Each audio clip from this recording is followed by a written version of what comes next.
Ey Jungs, tamam, langsam haben wir es gecheckt. Ihr seid die krassesten, ihr verkauft Shows aus, ihr werdet überall erkannt, alle wollen Bilder mit euch. Aber beruhigt euch bitte, ist gut. Was geht ab, Chilo 385? Ivo und Abdi Süd. Wir sind bei Kurz und Bündig. Die zwei Kurden mit dem beschissensten Podcast. ja, der Melodie. Ey, ich schwöre ihr zwei. Irgendwann, ich verwünsche euch und nachher sehen wir. Okay? Ja, keine Ahnung, ich bin einfach Bullen geschlagen. Brüder, ich habe Termin, Brüder. Ciao. Ach, jetzt verstehe ich es. Jetzt kurz und bündig. Ja, Bruder. Jetzt gecheckt. Kurz und bündig mehr motherfucking Postcard. Das ist kurz und windig, Mark.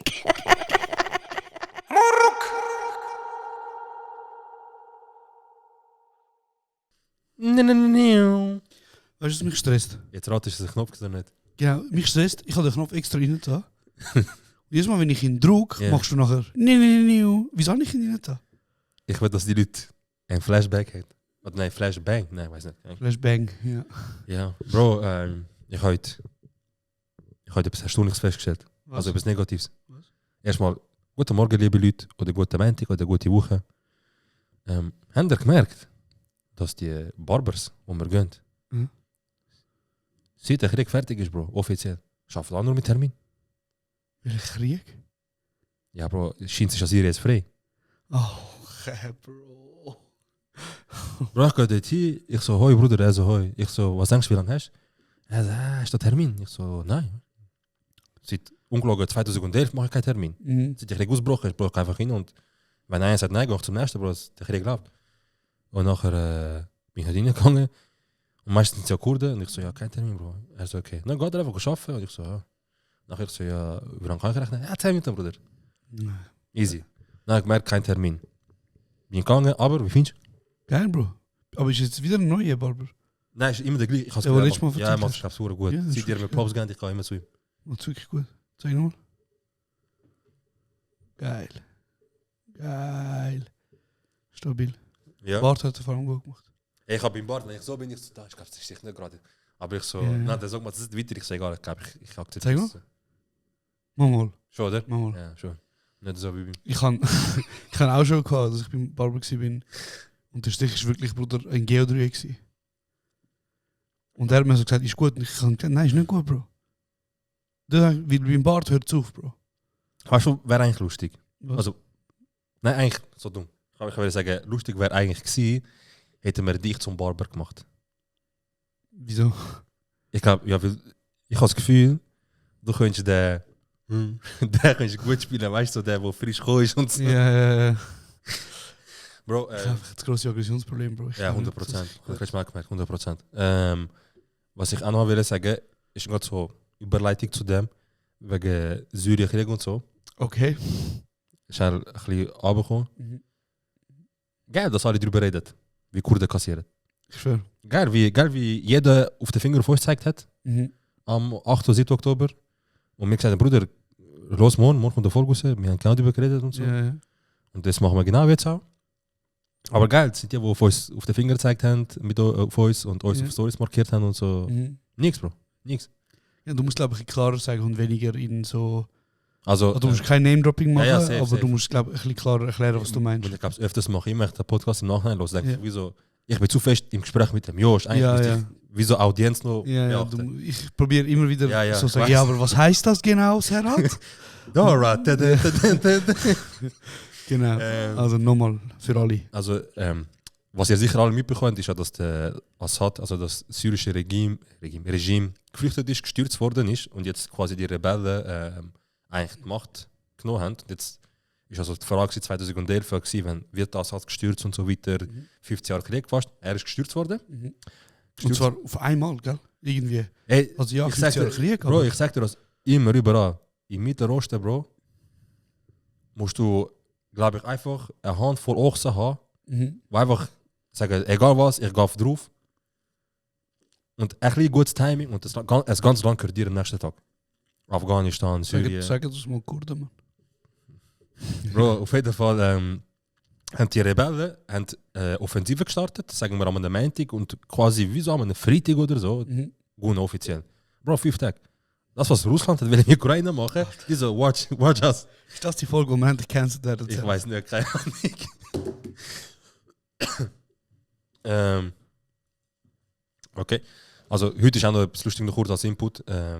Der Woody ist da und der Hund, wo ich am Hüten bin, der von meiner Freundin. Und heute sind sie ein bisschen, also vor allem der Pause ist ein bisschen auf Afrika, aber auf jeden Fall zurück. Die Rebellen haben die Offensive gestartet, am Montag, sagen wir, und haben es innerhalb von ein paar Tagen gestürzt. Ja. Also die Rebellen sind vom türkischen Staat werden sie unterstützt und auch Also, das sind jetzt musst du gerade aufpassen, jetzt bist du 2 Rebellen am Vermischen. also die Freie Syrische Armee wird ja auch vom türkischen Staat. Ah, okay, dann habe ich jetzt falsch gesagt, Oder- sorry. Was? Vielleicht sagen wir wirklich nur Scheiß, aber Nein, ist gut, ja, mach weiter. okay. Auf jeden Fall von Türkei unterstützt worden, von der türkischen Regierung. Ich weiß nicht jetzt, ob es jetzt nur militärisch war oder auch finanziell, aber auf jeden Fall durch überhaupt Unterstützung von denen haben sie das geschafft. Ja. Jetzt haben sie das geschafft, sind frei geworden und nachher habe ich angefangen gesehen, Artikel überall in der ganzen Schweiz so, eben Syrien frei und gewisse haben geschrieben, ja, was passiert jetzt mit den Kurden und so weiter. Bruder, wenn es euch wirklich würde interessieren, was mit der Rost abgeht, ganz ehrlich, und nicht würdet sagen, nur das interessiert uns und der Rest interessiert uns nicht, vor allem an Medienlandschaften oder an Medienschaffenden, wo sich Dings nennen, so an die Stirn schreiben, so ja, wir berichten über alle. Wenn du dich abgeholt fühlst, los bei uns oder lies bei uns, wir holen dich ab. Nein, holst nicht ab, Bro, holst nicht ab. Es gibt x Tausende von Kurden in der Schweiz, es gibt x Tausende von Türken in der Schweiz, es gibt x Tausende von Arabern in der Schweiz und so weiter. Und irgendwie habe ich das Gefühl, Bro, ist ruhig, weil es werden Zivilisten umgebracht, es werden Krankenhäuser bombardiert. Die freie syrische Armee, die ja so krass jetzt geführt wird, oder einfach die Rebellen, die jetzt Assad gestürzt haben, machen jetzt wieder, wo sie eigentlich quasi aufgehört haben. Sie wollen ganz Syrien quasi befreien. Und für das scheut sich nicht, dass sie Kurdengebiete angreifen, Frauen, Kinder umbringen, Frauen vergewaltigen. Bro, was ich für Videos auf X gesehen habe, eben musst du aufpassen, weil der Krieg läuft seit 13 Jahren, kann auch etwas sein von früher. Ja. Aber ich finde es gut, dass X schnell mit der Community Notes ist und sagt zum Beispiel, das ist nicht aktuell, das ist von jetzt, das ist von letztes Jahr. Und du siehst Videos, Bro, wie die Frauen umgebracht werden, wie Kinder sie gehen in ihre Häuser rein, Bro. Sie gehen in ihre Häuser rein. Ich weiß, ich habe kein Arabisch, Bruder. Die reden irgendetwas, die Frauen sagen und die Kinder sagen irgendetwas und das erste, was passiert, ist einfach Kopfschuss und Kinder umgebracht. So, und ich sehe das alles, Bro. Und das Ding ist, das ist schon vorher das Thema gewesen. Also nicht jetzt, wo es Offensive gestartet haben. Schon Wochen vor der Offensive, schon Monate vor der Offensive, hat es immer wieder Luftanschläge von der türkischen Luftwaffe auf Dörfer, auf Infrastruktur, auf Krankenhäuser, auf Wasserdinger und Strom und alles. Und einfach Kriegstreiberei und richtig Genozid. Bro. Einfach die Leute von Essen abschotten, von Wasser abschotten, ihre Infrastruktur angreifen, sie bombardieren und so weiter. Und ich finde, nachher können wir einfach schnell eine Minute kurz zurück sein, ab der Minute 9 oder so, super bis Minute 10, weißt du, 2 Minuten. Dass es einfach in Minute nichts gibt, aufgrund von dem, dass so viel Unrecht passiert auf der ganzen Welt und dass vor allem Kurden jetzt in der ganzen Freude immer noch drunter kommen, Landsleute von uns, die umgebracht werden, wie sie einfach reden, wie sie einfach dort sind, wo sie sind, wie sie einfach aussehen, wie sie einfach glauben an was sie glauben. Und das ist nach wie vor das Ding und alle schweigen, vor allem die Medienhäuser oder auch Zeitschriften oder Agenturen oder was auch immer, wo sich sagen, hey, wir sind das Medium für euch alle, kommen zu uns. Sind ihr nicht, ich sehe nichts, also der Krieg ist seit Monaten so und jetzt ist es auch offiziell, ich kann auf X gehen, die sehen es.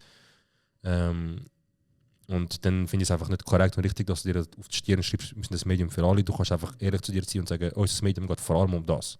Und dein Front vorher war zum Beispiel, das muss ich nochmal genau sagen, es hat ja Medienhäuser, die uns zum Beispiel auch namentlich wie so am Pranger gestellt haben. Ja, direkt, so öffentlich auf Instagram und so geschrieben. Und gesagt haben, ey, ihr tut euch nicht für Palästina einsetzen. Oder für die Palästina. Nicht mal einsetzen, und nicht zu dem äußern. Und dann haben wir so, Bro, ja. look, also lass doch unseren Podcast bitte, ja. Die letzte Folge. Und jetzt, wo eine Narrative, man wollte ja keinen Vergleich machen. Nein, Leitvergleich nicht. Aber man wollte keinen Vergleich machen, aber jetzt, wo eine Narrative ein bisschen weitergezogen wird oder beziehungsweise gewisse Sachen gespiegelt werden oder wie so sich überschneiden, heisst, also ist dann wieder kein Thema. Ja. Das verstehe ich sehr. Ich sehe auch mega viel, was du meinst. Du bist, glaube ich, auch um einiges informierter als ich. Das Einzige, was ich dazu, das habe ich auch in der Story gepostet, wieso auch noch sagen wollte, ist, wieso ich habe einfach auch ein bisschen das Problem, nebst all dem mit dem ganzen weißen linken Feminismus, wo zum Beispiel das Jinjian Azadi so fest sich auf die Fahne schreibt, was ja ein kurdischer Slogan ist. Ja. Und irgendwie das nutzen kann man und irgendwie das sich eben auf das auf die Fahne schreiben und sagen, wie progressiv und wie links und wie feministisch man ist und den Kampf führen. Und jetzt, was euch braucht, sehe ich wieder einfach so viel Ruhe. Es ist brutal ruhig, Alter. Es ist brutal ruhig und ich habe mich echt nicht beim besten Willen, ich weiß nicht wieso. Also weißt du, wer im Grundsatz, dort, wo das angefangen hat, oder nicht, wo es angefangen hat, einfach der, wo das nochmal aufgeflammt ist mit Palästina und Israel, wo dann eben so gesagt hat, ja, aber Bro, weißt ihr seid eins von den Medien und so weiter, wo man konsumiert und fair, oder? Fair.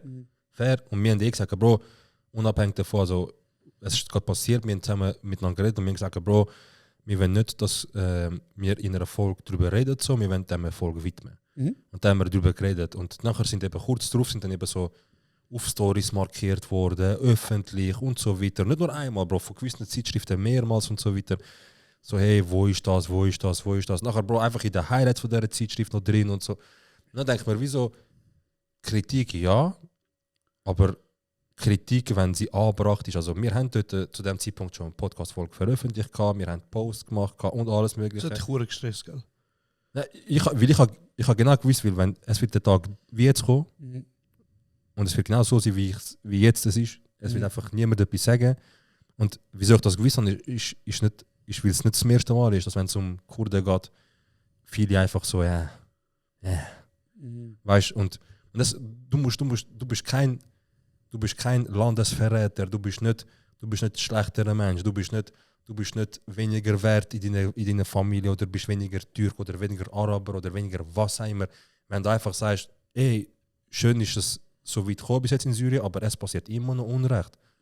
Das passiert immer noch dort. Wir müssen dort auch drauf schauen. Du kannst nicht Freudentanz machen, wenn 100 Kilometer vorne eine Familie die Heim umgebracht wird. Gestern hat sie noch Freitagsleben gehabt und heute stirbt zwei Kinder, zwei Mutter, Vater und wird einfach erschossen, wie sie einfach in diesem Haus sind, bam, umgebracht hat.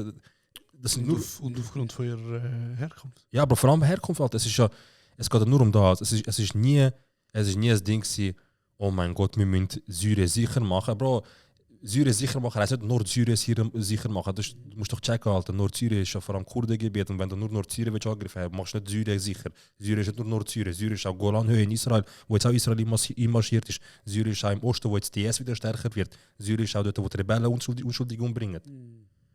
Und deswegen würde ich jetzt sagen, gibt es jetzt eine Schweigeminute für alle zivilen Opfer, die auch jetzt ihr Leben verlassen, aufgrund von dem, wie sie einfach so sind, wie sie sind. Aber auch für viele andere Menschen und Ethnien, die auf dieser Welt am Leiden sind, obwohl sie einfach nur Mensch sind.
Danke all die jetzt auch gefunden haben, kurz widmen.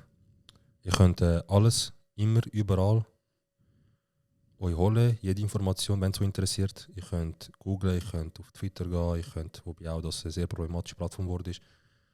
Aber ihr könnt die Infos holen, wenn ihr wollt. Ihr könnt die Infos holen, wenn es euch interessiert. Ihr könnt die Leute aufmerksam machen, nicht nur auf Kurden, sondern auf viele andere Völker auch.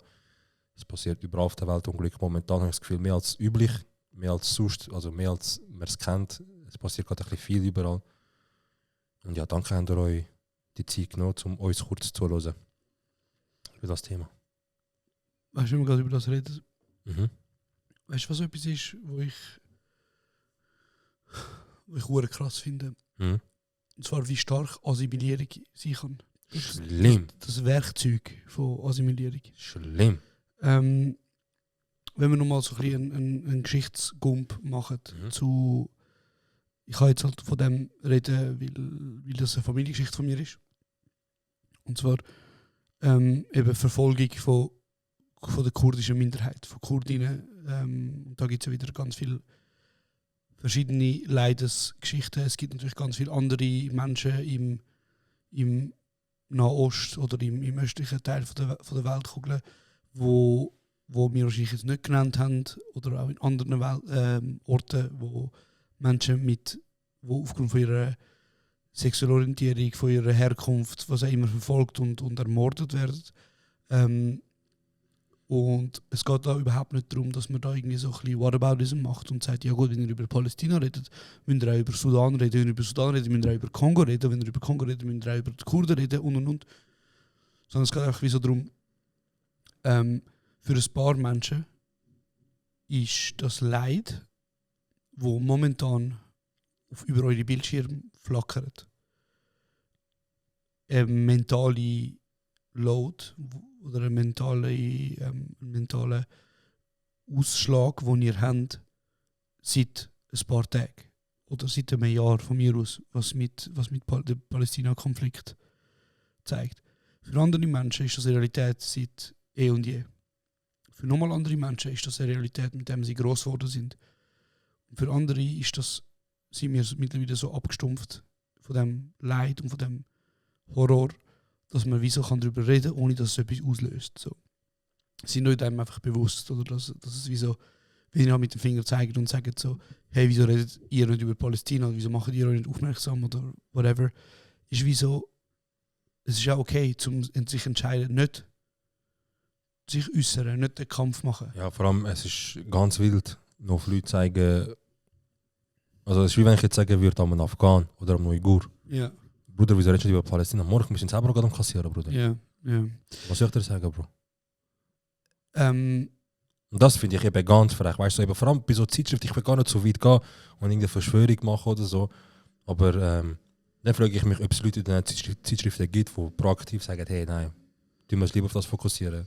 Die vielleicht von einer gewissen, weiss ich auch nicht, Alter, gewisse Herkunft haben oder gewisse Ethnie, die sagen, nein.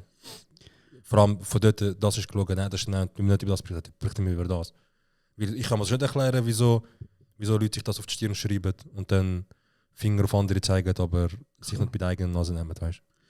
Hey, vor allem, was ich halt vorher wollte sagen mit dem Input, wo ich gesagt habe, wie krass zum Beispiel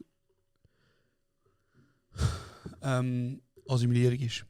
Oder meine Familie oder meine Urgroßeltern haben ja und auch meine Großeltern haben am eigenen Leib erfahren, was es heisst, ermordet zu werden aufgrund von der Herkunft. Mhm. Und ich meine, als ich in Dersim war, in Südost-Türkei, sprich Nordkurdistan, bin ich mit meinem Onkel unterwegs gewesen, und ich weiß nicht, ob ich das schon mal erzählt habe, aber er hat mir so gezeigt, so eine Klippe. Er so, komm, ich zeig dir die Klippe, und so, dann sind wir zu dieser Klippe gegangen. Und ich habe so runtergeschaut und es geht einfach nur so wirklich runter. Es gibt so Grand Canyon von Kurdistan. Mhm. Und er hat mir so gesagt, ja, im 1938, 1937 haben sie da unsere Leute runtergerührt. In Tod. In Tod, Ja. zum Kugeln sparen. Weil das Leben von einem Kurd ist nicht eine Kugel wert. eine Kugel wert. So. Krass. Oder? Mhm. So Sachen. Und das sind Geschichten, mit denen sind meine Tanten und meine Onkel auch gross geworden. Mhm. Und jetzt, 20, 30 Jahre später, Das sind erwachsene Menschen. Sehe ich auf Insta, wie sie pro Atatürk Sachen postet. Wie sie Sachen gegen Syrerinnen postet, wie Syrerinnen das Leben und das Land vergiftet, Türkei. Und eben, das meine ich mit, wie krass ist Assimilation. Bro, wie krass ist Propaganda, Bro? Wie krass ist Propaganda? Bro, eines der schlimmsten Sachen, die ich finde, ist, dass du eine Wahrheit weißt und sie bewusst ablehnst und anfängst eine Lüge glauben, Bro. Wenn du so sagst, so, niemand sagt, wenn du Kurd bist, musst du automatisch Patriot sein und aufstehen. Und ich finde das ein scheiß Patriotismus, Alter. Weißt du, was hat dein Kuras von Schwanz dazu beitragen, dass das Land jetzt so ist, wie ist? Ja. Nicht, Alter, nicht. Was fängst du an reden? Ja, dein Vater ist noch ein größerer Untersuchung wie du, er hat noch weniger gemacht. Dein Urgroßvater hat sogar einen Weltkrieg mitgesteuert, du Spaß. Dein Urgroßvater hat dafür gesorgt, dass unschuldige Menschen sterben. Auf das bist du stolz. Und es heisst nicht, eben wegen dem musst du eben Patriot und stolz auf etwas und so weiter. Aber du kannst wenigstens, was du nicht kannst abstreiten, sind deine Wurzeln. Ja. Also, und das heisst eben, das heisst nicht Patriotismus. Du kannst einfach sagen, mein Großvater ist cool gewesen, mein Urgroßvater ist cool gewesen. Und das heisst, als generationenübergreifend deine Leute das erlebt haben. Das ist nicht etwas, was dein Großvater erlebt hat, das ist scheiß Zeug nicht ganz besser. Ja. Wenn du Kurd bist, wirst du einfach in gewissen Ländern, also zum Beispiel in Türkei oder in Iran, Bro, besteht, Bro. Dort, Bro, schrei einmal Jinjan Azadi, Bro, da kommt ein riesiger Kran, hängt dich gut auf, direkt. Ja. Und Türkei ist nicht so lange her, da haben wir nicht andere Zustände gehabt, Bro, ist nicht so lange her, 20, 30 Jahre, da sind immer noch, da war kurz wieder verboten und so weiter. Und das finde ich eben auch schade, zum Beispiel, ich finde das mega schade, Alter, wenn zum Beispiel ich eine Politik kritisiere, oder? Zum Beispiel sagen, Alter, der türkische Staat in Nutten und so weiter. Es ist echt Abbruch auf alle Türken, Alter. Ja. Bro, hast du das Gefühl, 80 Millionen Menschen sind das so? Hast du das Gefühl, ich gehe auf 80 Millionen Menschen so? Ja. Bro, wie viele Leute kenne ich, die einfach sagen, das ist richtig, das ist nicht richtig. Ich könnte das. Und ein von diesen Sätzen zum Beispiel ist einfach, dass du sagst, Bruder, am Ende vom Tag, am Ende von einem Krieg, es sterben immer nur Arme, also es gibt immer nur brüllende Mütter, Bro.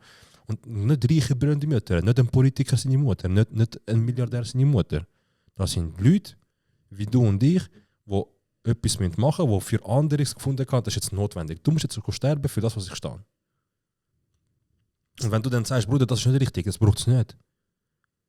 Sind wir doch ein bisschen brüderlich. Es gibt Tage, wo wir es gar nicht gut haben, es gibt Tage, wo wir gut haben, aber unter dem Strich müssen wir miteinander klarkommen. Es kann nicht sein, dass wir einfach nur Krieg kennen. Es kann nicht sein, dass das eine Bedrohung ist, dass ich einfach Kurd bin, weil ich Kurd bin. Verstehst du? Und ja, es ist... Mich überrascht vor allem, zum Beispiel in Deutschland oder weißt du, ich meine, in unserer Bubble ist so klar, so, man wird nicht verurteilt, so wie du Kurd bist oder wie du Türk bist. Ich habe kein Problem mit irgendeinem Menschen, wie der Türk ist. Weißt du, ja, ist noch nicht so, ja, fix. Es ist noch nicht so, wie soll ich sagen, aber in Deutschland... Ja, aber eben, ich meine, ich habe Bilder gesehen, wo Türkei letztes Jahr gewonnen hat, EM, irgendetwas haben sie gewonnen dort. Also nicht oder Olympiade hat, ja, ein ehemaliger Keimagent, Bro, von mit.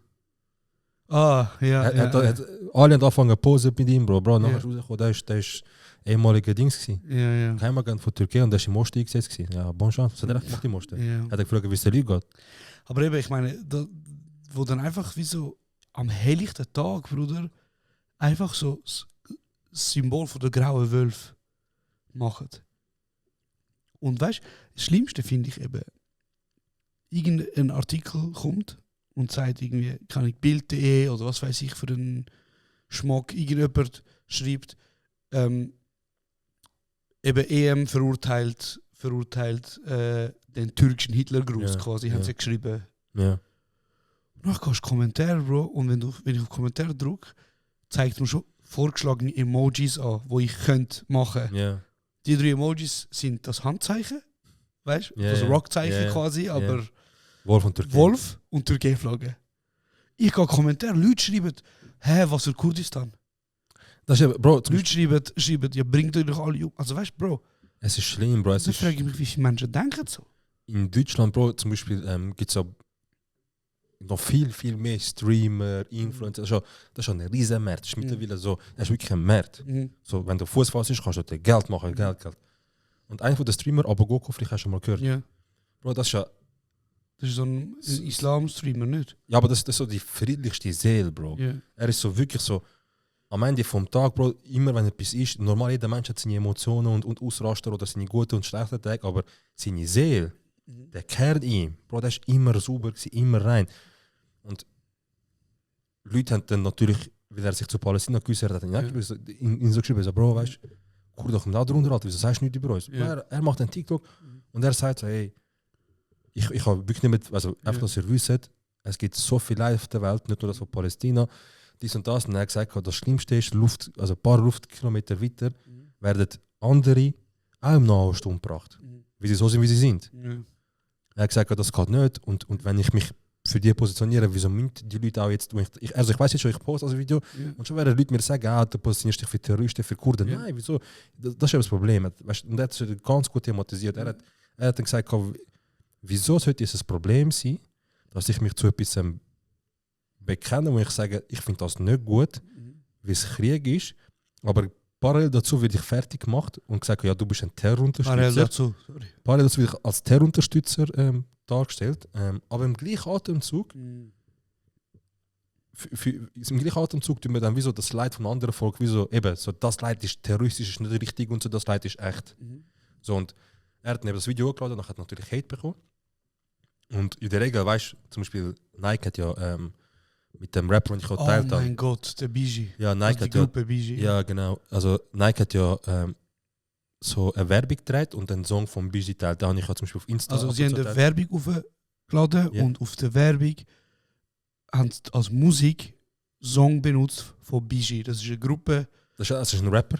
Aber Biji ist eine Gruppe von 2 Leuten. Okay. Ich habe gedacht, schon ein Rapper. Aber auf jeden Fall, sie haben so ein Lied genommen, wo es irgendwie, ich weiß nicht genau, was gegangen ist, aber sie haben auf jeden Fall einen Part vom Lied genommen, wo es dann unter dann sagt, I like to, also ich lege gerne meine goldige Kette an, like a Kurdish Mom. Ja. From London to Kurdistan. Ja. Das ist der Satz. Der Satz ist in der Nike-Werbung drin. Das ist einfach, es sind einfach Refrain, Hook, haben sie in die Werbung genommen. Also nicht etwas von der Rap, sondern wieso. I like to wear my gold chains like a Kurdish Mom. London to Kurdistan. London to Kurdistan. Irgendwie so, ja, genau. Und der ist auch von eben British Accent und so. Und der Biji selber sind, glaube ich, von Skandinavien, Schweden und so. Und die haben mit einem UK-Rapper zusammen das gemacht und das ist gut angekommen. Hat Nike auch Werbung gemacht. Ja. Das, also ich habe jetzt euch den Inhalt erklärt, was gesagt wurde. Jetzt, ich kann 3 Mal raten, wie lange der Post überlebt hat. Das ist so crazy, Alter. Bro, keine 24 Stunden und sie haben es rauslöschen, weil alle haben angefangen zu ranten, was ist Kurdistan, wo ist Kurdistan, den Terroristen unterstützen. Bro, es kommt so, wie du kannst nicht mal sagen, dass ich Kurd bin. Bro, ich bin von Kurdistan. Nein, du bist nicht, du bist ein Terrorist und das ist eben das Problem, oder? Wieso funktioniert es in der Schweiz, dass ich mit Andersdenkenden zusammenleben ohne Problem? Oder meinst du, ich habe in der Türkei, ich habe in der Schweiz nur mit Türken zu tun gehabt, also, oder nur Türken kennengelernt, die links sind oder die Mitte sind oder die einfach sagen, ich verstehe dich. Bro, ich habe die grössten Faschos auch kennengelernt. Bro. Ich habe jahrelang bei einem Einkauf-Tankstelle, ich habe später erfahren, der ist bei Grauen Wölfe-Club in Wier und so weiter. Weißt? Gell, ich weiß welche. Ja, Bro. Ich habe jahrelang bei der Tankstelle und der ist einfach bei Grauen Wölfe, Wier und so weiter. Aber der kennt meinen Vater, der kennt mich. Ohne Thema, Bro. Er weiß, ich bin Kurd und so weiter. Und ich sage nicht wegen dem, ist voll okay, Grauen Wolf, du kannst auch viel Kurden sein. Es geht nur darum, es gibt in dem Fall Umstände, wo du siehst, wo gar kein Problem ist, untereinander leben, aber irgendein Umstand muss ja passieren. Irgendetwas, wo in einem Land, wo du schon lange nicht mehr etwas zu tun hast. Du gehst nur ein paar Wochen dorthin, hast auch Kopfschmerzen, 2 Wochen lässt Geld liegen, gehst und sagst dort, das will ich nicht, Terroristen, ich bin dort rechts und nachher bist du in der Schweiz links. Es ist eben, ja, das ist noch ein komplexer, weißt du, wenn du bist ja nicht nur falsch, du schaust dich sogar selber an. Also zum einen sagst du, nein, ich will dir da nicht, ich will, dass sie das so machen. Aber nachher in der Schweiz sagst du, scheiße VP, also stand dir selber treu oder habe ich deine Fresse für immer? Ja, es ist schon krass, wie eben, und da kommen wir wieder zum Kernding, oder? Zum Beispiel jetzt, eben meine Tanten sind Kurdinnen, Sasas, und irgendwie in der Türkei sind sie rechts, Bruder. Auf einmal sind sie für die Türkei und gegen Syrer. Ich check's an, Bro. Ich denke mir so, Bro, das bist du vor ein paar Jahren, weißt du, was ich meine? Oder deine Großeltern. Bro, ich check an, also ich glaube so ziemlich jeder von meinen von meiner Siebschaft, glaube ich, wo in der Türkei ist, halt alle. Bro, in Antep, das ist 3/4 Stunde von der syrischen Grenze. Ich schwöre, ich will nicht lügen, wirklich. Mindestens einmal im Monat. Mindestens auch so einmal im Monat gibt es das. Weil sie irgendetwas gehört haben oder irgendetwas passiert ist, besammelt sich einfach eine hässige Meute, Bro. Wie so früher im Mittelalter mit Heugabeln und links irgendetwas. Und sucht einfach Syrer, um sie einfach umbringen, Bro. Bro, das ist wild. Bro, und das macht jetzt einfach pauschal. Ey, ungelogen, weil einfach einmal im Monat irgendetwas gehört. Ich rufe das von meinem Onkel an, was läuft. Also ja, ne, finde ich das und das. Ich so, ja, und wie ist die Situation? Und wenn ich ihn frage, wie die Situation ist, erst was er sagt, ist ja, die Syrer und so. Eben, Bro, aber das ist Staatspropaganda. Eben, und das verhebt. Es kommt bei den Leuten einfach, ich check's einfach ist nicht. crazy. Ich kann es dir nicht erklären. Es ist crazy. Ja. Aber ja, und das andere, was ich noch will sagen, ist, was eben auch krass ist, eben wie so gewisse Menschen, die das Gesicht können schauen und so quasi nett sein mit dir und anständig sein.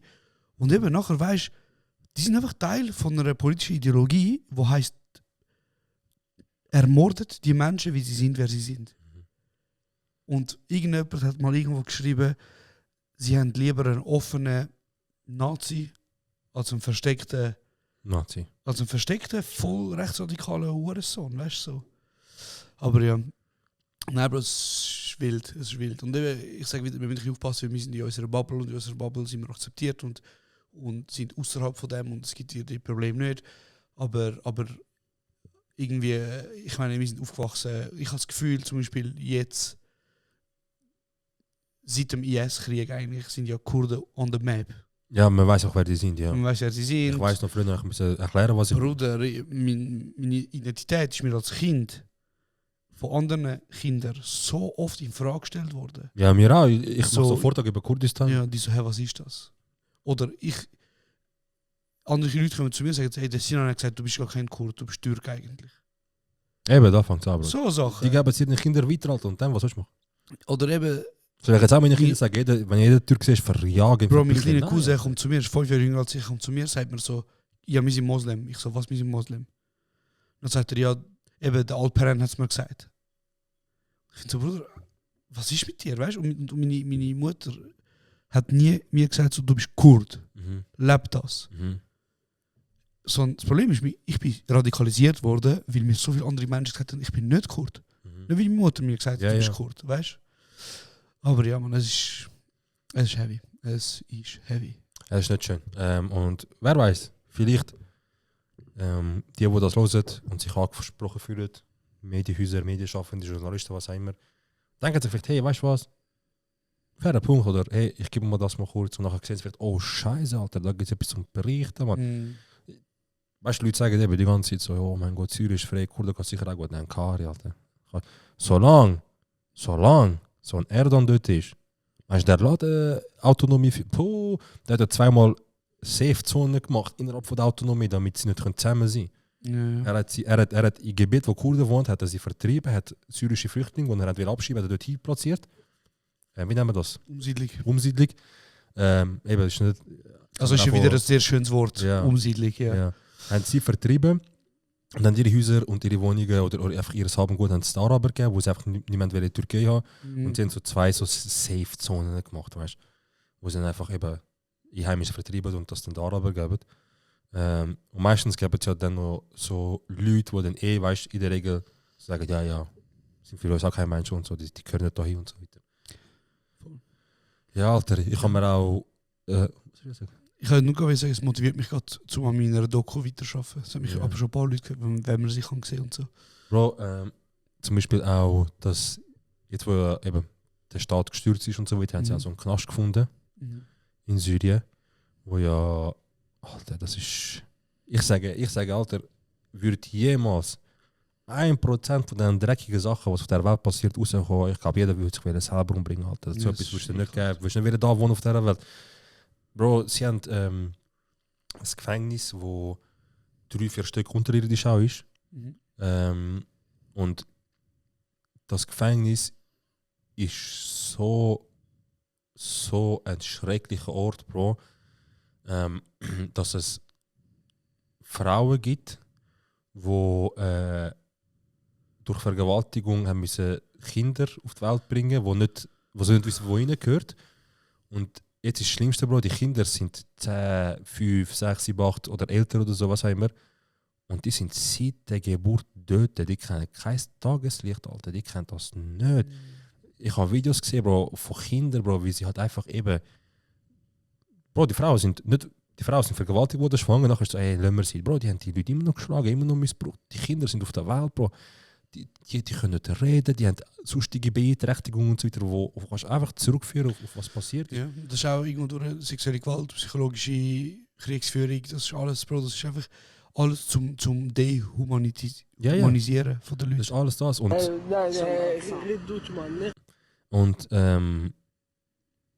ich habe das gesehen und habe mich schockiert gewesen, Bro. Und du siehst nur das auf der Full-Page, weißt du, die ganze Zeit. Und nachher, ich so, was ist eigentlich mit den Kurden? Gebe ich so, du nach so Kurden anschauen und dann habe ich das genau dachte, Alter, man. Kann doch nicht sein, weil überall ist es so, ja, Kurden, neue Chance. Nein, Alter, was für eine neue Chance, Alter. Jetzt ist ja Syrien offiziell, es hat keine Staatsmacht dort. Irgendwelche, keine Ahnung, Alter, wo noch gestern irgendeinen Scheiß gemacht haben, sind jetzt irgendwie an der Macht und so. Und versprechen, oh, wir werden alle Ethnie und alle Religionen akzeptieren. Ein Scheiß, Alter. Am gleichen Tag, als Syrien befreit hat, haben angefangen, gerade Kurden bombardiert und angegriffen mit Unterstützung von Türkei. Meinst Erdogan hat gesagt, ja, befreit Syrien und schaut so, wie er lebt. Er hat gesagt, schau, ich helfe euch. Wir bringen das hart weg, aber wehe, die Kurden können dort machen, was sie wollen. Ich brauche nicht ein Grenzgebiet, nochmal Autonomie-Region, Kurdistan und so weiter. Das kann ich mir nicht vertragen und so weiter. Bro, es ist ja ganz klar, deswegen ist so die Frage, wieso haben das Gefühl, es gibt Hoffnung, wir haben das Gefühl, es kommt gut. Es kann nicht gut kommen. Ich muss nicht anfangen, die Leute brainwash oder so und das Gefühl haben, es könnte gut kommen. Nein, es könnte nicht gut kommen, solange die Politik an der Nachbarsgrenze durchgezogen wird und auch ausgeführt wird es nur tote Kurden geben dort. Nur tote Kurden. Es wird nie im Leben, solange der dort an der Macht ist oder die Politik in der Türkei getrieben wird es niemals freie, saubere Demokratie geben für Kurden. Es wird nur Tod geben, nur Leid. Und das, solange er dort ist. Und das Einzige, was wir machen können, ist darüber reden, darüber berichten, so wie er. Hoffentlich. Laila Moon. Sagt ihr das etwas? Ich kenne Sailor Moon. Laila Moon ist Basler. Also ich weiß nicht, wo auch ihre Wurzeln sind. Aber sie lebt in Basel. Ja. Und ist eine Musikerin. Und sie hat das Jahr, ich muss jetzt aufpassen, dass ich keinen Scheiß erzähle, aber sie haben vom Amt für Kultur hat eine unabhängige Jury, ohne dass sie nominiert ist. Also es hat keine Nominationen gegeben, sondern die Jury aus mehreren Menschen haben ihr einen Preis gegeben. Einen Förderpreis. Und der Förderpreis ist ja meistens Geldsache. Also ein Geldpreis.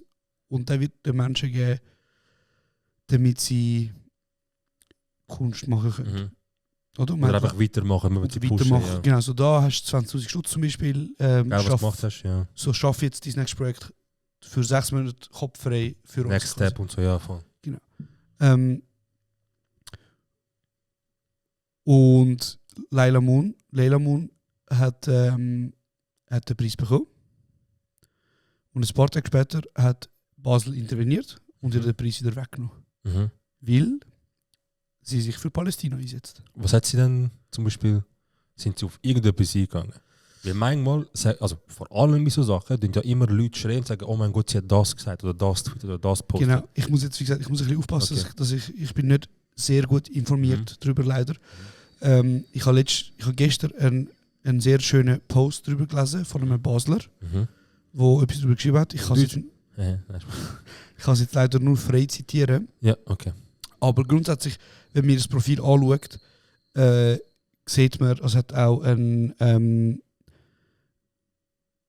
also es hat wie so ein riesen Medien-Ding gegeben. Weißt du, wo Leute sie haben, wieso hat wollen canceln, man hat die Zeremonie cancelt, wo sie den Preis bekommen hätte. Und sie haben dann wie so gesagt, jetzt wird alles mal on hold da und man schaut jetzt ihre Arbeit an. Und dann haben sich die Medien darauf gestürzt. Wie unterstützt sie Palästina? Indem sie einfach zum Beispiel den Schal trägt oder indem sie einen Post macht, wo sie schreibt über Free Palestine. Ihr wird natürlich Antisemitismus vorgeworfen. Also ist das alles? So, wegen dieser Sache, also hat sie...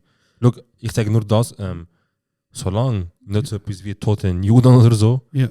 oder so etwas gefallen ist, und zwar alles Kritik in israelischen Unterregierung oder was sie machen, Ich nehme mal an, sie alles, hat die israelische Regierung kritisiert. alles legitim. Natürlich hat nachher der rechte Flügel von der Schweiz hat dann eben so eine Medienkampagne gestartet und mega viele Zeitungen haben sich auf sie geworfen. Mhm. Und man hat ihr die Arbeit unter die Lupe genommen und gesagt, weißt du so, was läuft? Wie kann Basel? Mhm. Und jetzt ist das zitiere ich jetzt wieder frei. Mhm. Das Lustigste an dem Ganzen ist ja, Ja. man nimmt jemandem, der sich für Menschenrechte einsetzt, den Preis weg. Und ein paar fucking Monate später hostet die Stadt den Eurovision Song Contest, wo wir nur gewonnen haben, weil sich Nemo einsetzt für Menschenrechte. Für Rechte von Menschen, die unterdrückt werden.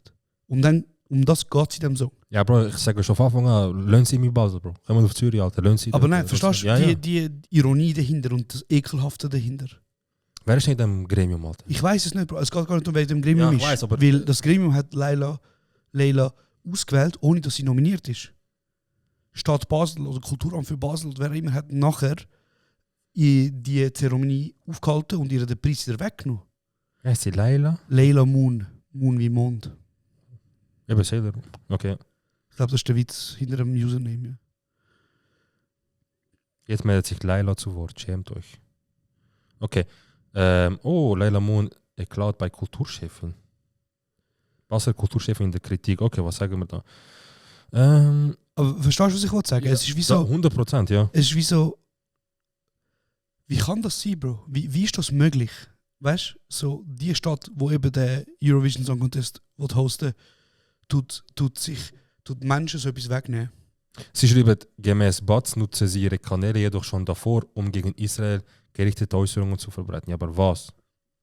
Also wenn sie sagt, wieso boykottieren das, weil ich finde, die unschuldige Zwischen, ich finde das nur. Ja. Die Reaktionen auf die Entscheidung sind vielfältig. Der ehemalige SP-Großrat Thomas Gander etwa sagt auf Facebook, wenn Entscheidungen letztlich vom Kanton übersteuert werden können, geraten inhaltliche Bewertungen zwangsläufig in den Fokus politischer Erwägungen und Interessen. Er wünscht sich, dass der Preis künftig von einem Verein oder einer Stiftung verliehen wird, nicht vom Kanton. Ja. Fair. Bürgerliche Politiker wundern sich derweil, warum Moon überhaupt für diesen Preis vorgeschlagen wurde. So. Zack. Und Gröger kündigt derweil gegenüber der Basler Zeitung an, dass der Vergabeprozess überprüft wird. Der Kulturförderpreis 2024 wird nun nicht vergeben und das Preisgeld von 10.000 Franken soll für eine andere Fördermaßnahme verwendet werden. Ja. Ich weiß nicht, also... Jetzt ist, glaube gestern offiziell entschieden worden, oder? Dass sie das jetzt doch nicht bekommt. Das Ja, war vorher genau. on hold gewesen und jetzt hat man ihr den Kulturförderpreis weggenommen. Mhm. Und das ist einfach ein Armutszeugnis. Das ist ein Armutszeugnis und nichts anderes. Wie kann, also ich weiß Eben, nicht. also ich habe das Gefühl, wenn das ganz schlimme Aussagen wären und also auch unter der Gürtellinie, wäre das schon lange die Öffentlichkeit gewesen. So Nein, wegen das ist- dem, ja. wegen dem, das geht nicht so etwas oder nicht. Aber deswegen, es fehlt ja was hat sie geschrieben? Deswegen kann ich mir nicht vorstellen, dass es etwas Schlimmes ist. Ja. Wenn Nein, ich es denke, etwas Schlimmes wäre, sie die tut würde- sich einfach offen gegen Apartheid aussprechen, sie tut sich Ja. offen für Palästina aussprechen. Ja. Oder für, gegen Genozid Ja. und so. Aber dann scheiß auf eure Preise, Mann. Wir wollen eure Preise nicht, wir wollen eure Geld nicht, wir wollen all das nicht. und die reden nicht von Kultur fördern. Wirklich absolut Support, absolut. Wir stehen hinter Leila. Und wenn es wieder eine Petition gibt, weil es hat eben eigentlich mal eine Petition gehabt, um das wie so canceln, die Cancelei quasi. Mhm. Wir sind auf jeden Fall da und das zeigt einfach wieder die Spaltung. Ja, vor allem halt einfach kein Geld. Also, das ist ganz schlimm, Alter. Wie können Menschen nur 1 Meter voraus überlegen? Also, ich finde das so dumm. Du schaffst beim Staat, du kommst vom Staat Geld über von anderen Leuten, die arbeiten, damit du schaffst.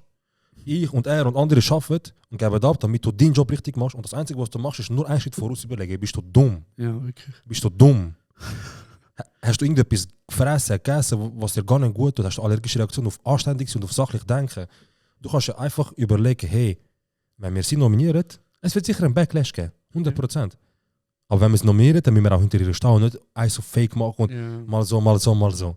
Mit unserer Meinung von den Medien und von anderen Politikern aufteilen und eine dynamische Art von Vergabe. Entweder du sagst, es geht um Kultur, es geht um Förderung und sie hat schwarz auf weiß das und das geleistet, deswegen stimmen wir hinter ihr. Oder ihr sagt, ey, look, wir machen einen Förderpreis, aber wir platzieren mal jemanden, wenn der nicht gecancelt wird, geben wir, wenn nicht, dann geben wir nicht. Also entscheide ich. Entweder oder. Aber du nicht mit dem Geld, das du verdienst, einen Schritt voraus überlegen, wie für das bist du nicht zahlt. Real. Du bist zahlt, dass du wirklich den Job ernst nimmst, professionell bist und nicht Leute, die jetzt das hören und sehen, das Gefühl haben, easy, in dem Fall hat Politik einfach das letzte Wort bei jeder Vergabe. Traurig. Jan, wolltest du noch etwas sagen? Nein, nichts. Ich finde gut, dass wir heute Dings gemacht haben, dass wir heute die Folge gewidmet haben an Ungerechtigkeit, an Platzieren, was wir nicht gut gefunden haben, was wir gut gefunden haben. Und ich hoffe, dass es bei den Leuten ankommt und dass es immer noch Leute gibt, die es jetzt hören und sich das eine oder andere Wort zu Herzen nehmen. Das wünsche ich mir. Und falls für dich, liebe Hörerin, das zu wenig Comedy war oder du findest, hey, ich würde gerne ein bisschen mehr lachen, wir haben gute News. Du kannst uns nämlich sehen am 10. Januar im Volkshaus. Da ist Comedy pur, Comedy. Und wir freuen uns sehr. Holt euch Tickets, Link in Bio. Und zum Abschluss von heute, weil das so oft gesagt wird, ihr habt uns gesagt, hey, spielt mehr Lieder, wir lieben das am Schluss noch ein Lied hören. Habe ich noch ein Lied von Hosan Beşir. Das ist ein Musiker aus Diyarbakır, auch kurdisch stämmig. Und diesen Song habe ich entdeckt, zwar als Kind schon, meine Mutter hat den immer gespielt. Und 20 Jahre später, als ich durch Dersim gefahren bin, ist mir der Song in meine Playlist reingekommen. Ich habe ihn gelost und er hat nochmal gekittet. Weil ich kenne den Song vom Kindsein und ich habe den Song gelost an einem Ort, wo er wie so herkommt. Ja. Und ich sage einfach, den Song dort hören ist anders als ihn da hören. Kurdische Lieder, Kurdistan ist ein anderer Hit, Bro. Anderer Hit. Ja, ich würde gerne spielen. Geniessen es. Ganz schöne Woche zusammen. Und wir hören uns bald wieder.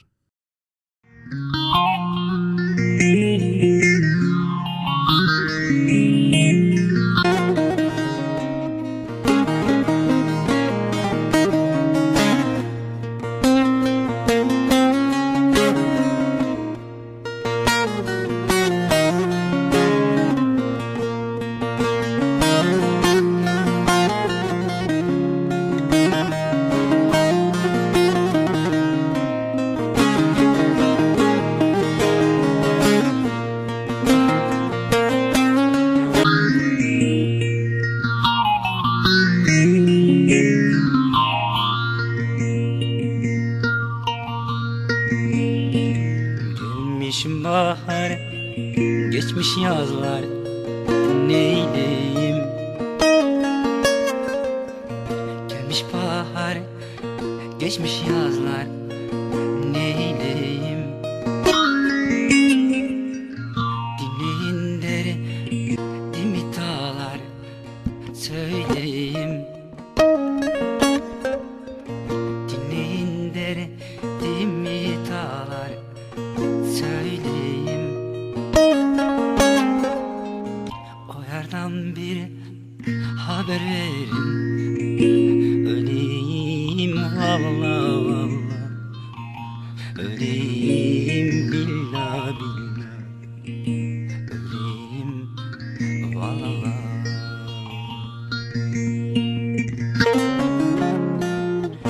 Oradan bir haber verin, öleyim valla valla, öleyim billah billah, öleyim valla valla.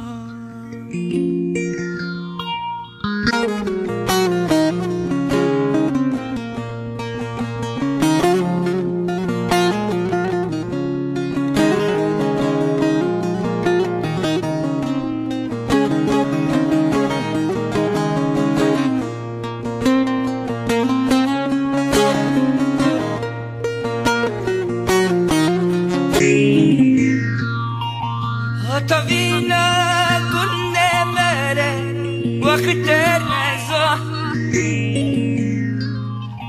Mtkosheve de golere de nafeza Hata vina gunde mere vakit reza Mtkosheve de golere de nafeza Ezitebere binimde Şakutareza vere ver Veydir veri vere ver Li esmeri vere ver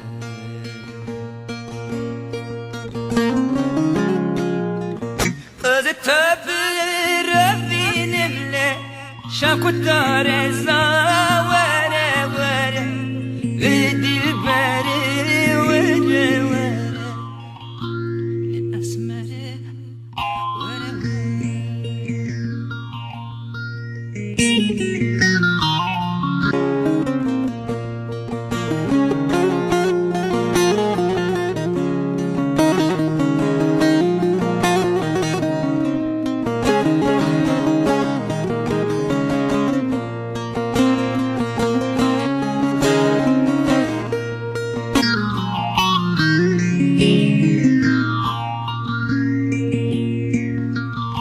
Halim çok perişan varım yaralı Bu dünyada bir yar sevdim el aldı Halim çok perişan varım yaralı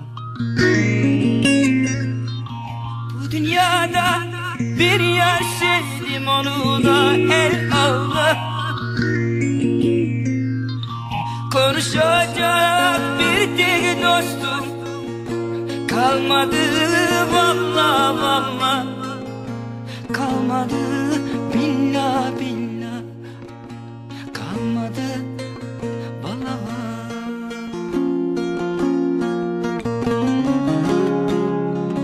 Konuşacak bir tek dostum kalmadı valla valla Kalmadı billah billah